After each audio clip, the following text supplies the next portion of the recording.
నీవయ్యా, స్తోత్రాలయ్యా, నా దైవము నీవయ్యా. శుభోదయం. క్రీస్తు నందు ప్రియమైన దేవుని బిడ్డలారా, మన రక్షకుడైన యేసు క్రీస్తు యొక్క పరిశుద్ధ నామములో మీ అందరికీ ఉదయకాల శుభాలు తెలియజేస్తున్నాను. ఈ దినం మన TLC దిన ఆహారంలో దేవుని యొక్క వాక్యాన్ని మన జ్ఞాపకం చేసుకున్నాం. ద్వితీయోపదేశ కాండం 7వ అధ్యాయము 13వ వచనాన్ని చదువుకుందాం. ఆయన నిన్ను ప్రేమించి ఆశీర్వదించి అభివృద్ధి చేసి నీకిచ్చుదనని నీ పితరులతో ప్రమాణం చేసిన దేశంలో నీ గర్భఫలమును, నీ భూఫలమును, నీ సస్యమును, నీ ద్రాక్షారసమును, నీ నూనెను, నీ పశువుల మందలను, నీ గొర్రెల మందలను, మేకల మందలను దీవించును. దేవుని బిడ్డలారా, ఉదయకాల సమయంలో దేవుడు మన అందరితో కూడా శ్రేష్టమైనటువంటి తలంపుల ద్వారా దేవుడు మనతో మాట్లాడుతూ ఉన్నారు. ఆనాడు మన పితరుల్ని దేవుడు ఏ రీతిగా మరి ఆయన వాగ్దానం చేసినట్లుగా ఆయన వాగ్దానాన్ని మన పితరుల పట్ల ఏ రీతిగా స్థిరపరిచాడో, నేడు మన జీవితంలో కూడా దేవుడు అటు వాగ్దానాన్ని మన జీవితంలో స్వతంత్రింప చేయాలని చెప్పేసి దేవుడు మనందరి పట్ల ప్రణాళిక కలిగి ఉన్నారు. ఈ భాగంలో మనం చదివినటువంటి ద్వితీయోపదేశ కాండం 7వ అధ్యాయం 13వ వచనంలో మొదటి ఉన్నటువంటి భాగాన్ని 2-3 తలంపులు మాత్రమే ఈ ఉదయకాల సమయంలో మనం జ్ఞాపకం చేసుకున్నాం. మొదటి తలంపు ఏంటంటే ఆయన నిన్ను ప్రేమించి అనేటువంటి మాట జ్ఞాపకం చెబుతుంది. దేవుని బిడ్డలారా, దేవుడు మనల్ని ఎంతో ప్రేమిస్తూ ఉన్నాడు. ఆయన ప్రేమను మనం కొలవలేనటువంటిది. ఆయన ప్రేమకు ఈ భూమి మీద ఏ ప్రేమ కూడా సాటి అయినటువంటిది ఏదీ లేదు. ఈ లోకంలో మనల్ని ఎవరు ప్రేమించినా ప్రేమించకపోయినా, ఒకవేళ లోకమంతా మనం ద్వేషించినా, మన అనుకున్న వారు, మన ఇంట్లో వారు కావచ్చు, మన బంధువులు కావచ్చు, మన స్నేహితులు కావచ్చు, వారు ప్రేమించవచ్చు, ప్రేమించకపోవచ్చు, ఒకవేళ ద్వేషించవచ్చేమో, కానీ దేవుడు మాత్రం మనల్ని నిరంతరం కూడా ప్రేమించేటువంటి దేవుడు. మనల్ని ఎంతో ప్రేమించేటువంటి దేవుడు. ప్రేమించటం అంటే ఆయన ప్రేమ అనంతమైనటువంటిది. ఆయన ప్రేమ శాశ్వతమైనటువంటిదని మర్చిపోకూడదు. కేవలం అంటే దేవుడు ఆయన బిడ్డలనే మాత్రమే కాదు, అందరిని కూడా ప్రేమించేటువంటి ఏకైక దేవుడు మన యేసు.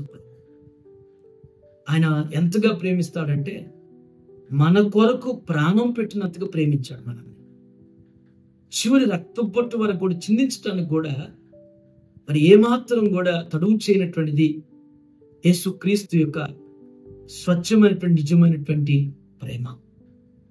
2వ తలం పక్కనటువంటి భాగంలో ఆయన నిన్ను ప్రేమించి నిన్ను ఆశీర్వదించి అభివృద్ధి పరచును అంటున్నాడు. దేవుడు ప్రేమించడం మాత్రమే కాదు, మనల్ని ఆశీర్వదించేవాడు. మన పరిస్థితులను చూసి మనల్ని, మన కుటుంబాన్ని, మన బిడ్డల్ని ఆశీర్వదించేటువంటి దేవుడు. కేవలం ప్రేమించడం మాత్రమే ఆయన అనుకోలేదు, కానీ ఆయన ప్రేమలో మనకి ఆశీర్వాదం కూడా ఉంది. మనకున్నటువంటి లోట్లన్నీ కూడా మన ప్రభు తెలిసిన వారు కాబట్టి వ్యక్తిగతంగా, కుటుంబ పరంగా, బిడ్డల పరంగా, వృత్తిపరంగా మన ఆశ్రయించేటువంటి దేవుడు. మరొక తలం పక్కన అభివృద్ధి పరుస్తానని జ్ఞాపకం చేయండి.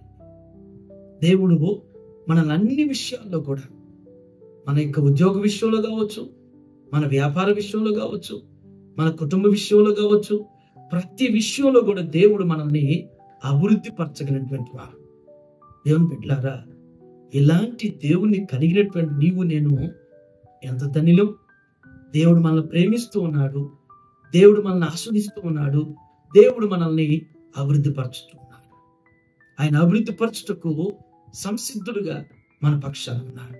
ఈ ఉదయకాల సమయంలో ఒకవేళ నిన్ను నీ జీవితాన్ని బట్టి, నీకున్నటువంటి పరిస్థితిని బట్టి ఎవరి ప్రేమకు నోచుకోలేకపోతున్నానని, అందరి చేత బాధించబడుతున్నాను, ద్వేషించబడుతున్నానని నిట్టూర్పు చెందుతున్నావేమో, దేవుడు ప్రేమిస్తున్నాడు.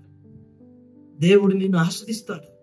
దేవుడు నిన్ను అభివృద్ధిపరిచి నీ కుటుంబాన్ని, నీ బిడ్డల్ని దేవుడు దీవించుటకు సమర్థుడై ఉన్నాడనేటువంటిది ఈ ఉదయం దృఢంగా, బలంగా నమ్మాల్సినటువంటి వారుగా ఉన్నామనేటువంటిది జ్ఞాపకం చేస్తూ ఈ మాటలు దేవుడు మనందరి జీవితంలో స్థిరపరిచి మహిమ పొందనుగాక. ప్రార్థన చేసుకున్నాం. సకల ఆశీర్వాదములకు కానాభూతులను మా ప్రియ పరలోకపు తండ్రి, మీ పరిశుద్ధ పాదాలకు వందనాలు. ఈ ఉదయం నాయన, ఆనాడు మా పితలకు మీరు చేసిన వాగ్దానాన్ని నేడు మా పట్ల కూడా మీరు స్థిరపరచుతున్నందుకు మీకు వందనాలు చెల్లిస్తున్నాం తండ్రి. దేవా, నా అనుకున్నవారు మమ్మల్ని ద్వేషిస్తారేమో, మా పరిస్థితులను బట్టి మమ్మల్ని ద్వేషిస్తారేమో. అయ్యా, మేము బాగుంటే మమ్మల్ని ప్రేమించేవారు ఉంటారు, మా పరిస్థితులు బాగోపోతే దేవా మమ్మల్ని ద్వేషించేవారు ఉంటారు. నా ప్రభా, మాది ఎలాంటి పరిస్థితి అయినప్పటికీ కూడా ప్రభా, ఎంత ఘోర పాపినైనా ప్రేమించేటువంటి గొప్ప మనస్సు మీది నా తండ్రి. అట్టి శాశ్వతమైన ప్రేమతో మమ్మల్ని ప్రేమిస్తున్నటువంటి మా ప్రభా మీకు వందనాలు చెల్లిస్తున్నాం. ప్రేమించడం మాత్రమే కాదు కానీ ప్రభా, మమ్మల్ని ఆస్వాదించేవారు మీరు, మమ్మల్ని అభివృద్ధిపరిచేవారు మీరు నా తండ్రి. ఈ ఉదయం అయినా ఎందరైతే నా ప్రభు టీఆర్సీ అనుదిన ఆహారం చూస్తున్నారో వారిని మీరు ప్రేమించుతున్నారనేటువంటి అతి గొప్ప నమ్మిక వారి కలిగినట్టుకు సహాయం చేయండి దేవా. వారిని వ్యక్తిగతంగా, వారి ప్రొఫెషన్లో, వారి యొక్క కుటుంబ జీవితాల్లో వారి మీరు ఆస్వాదించిన తండ్రి అత్యధికముగా అభివృద్ధి పరచమని ప్రార్థన చేస్తున్నాను దేవా. వారికి ఉన్నటువంటి లోటులు, వారికి ఉన్నటువంటి ఇరుకులు, వారికి ఉన్నటువంటి ఇబ్బందుల నుంచి వారిని మీరు విడిపించిన తండ్రి వారిని అత్యధికంగా ఆస్వాదించి అభివృద్ధి పరచబోతున్నందుకు మీకు వందనాలు చెల్లిస్తూ మీ వాగ్దాన లేఖనాన్ని వారి జీవితంలో స్థిరపరిచి నెరవేర్చి బలపరచమని యేసుక్రీస్తు నామములో ఈ ప్రార్థన మీకు సమర్పించున్నాను తండ్రి. ఆమేన్. దేవుడు మిమ్మల్ని దీవించును గాక.